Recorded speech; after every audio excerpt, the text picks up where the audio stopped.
Padova si prepara a diventare la capitale internazionale della salute. Dal 20 al 23 marzo la città del Santo ospiterà il World Health Forum Veneto, la prima edizione di un evento interamente dedicato alla salute globale e alle nuove tecniche di cura. Da anni in prima linea negli investimenti sanitari, il Veneto è la location ideale per un evento di ampio respiro che avrà come epicentro Padova, città di scienza e medicina. Un grande appuntamento attuato da Camera di Commercio di Padova, sostenuto da Regione del Veneto, Comune di Padova, Università degli Studi di Padova e altri enti e partner.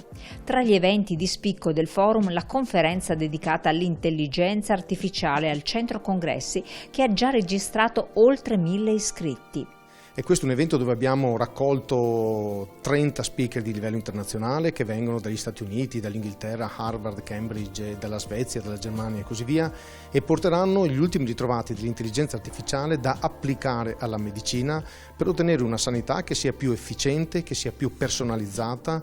Determinante il contributo dell'Università degli Studi di Padova, che con la sua opera di ricerca e applicazione di nuove tecnologie punta sempre all'avanguardia in ambito medico. Quando parliamo di intelligenza artificiale, quando parliamo di precision medicine o di medicina di precisione, in realtà ci focalizziamo sui pazienti, perché i pazienti sono unici. Leggere la complessità oggi lo possiamo fare con gli strumenti che ci vengono dall'intelligenza artificiale. Questo credo che sia una delle cose più importanti che sarà dato come messaggio in queste giornate dedicate all'intelligenza artificiale che si svolgeranno a Padova.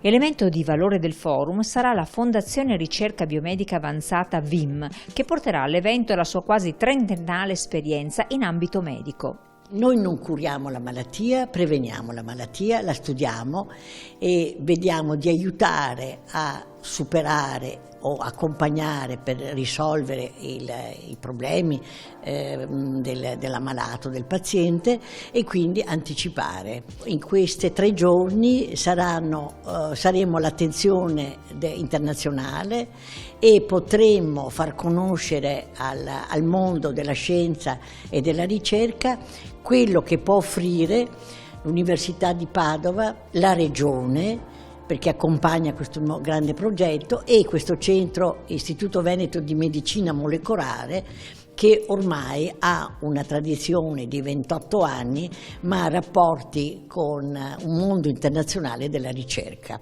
Appuntamento quindi a Padova per World Health Forum Veneto dal 20 al 23 marzo.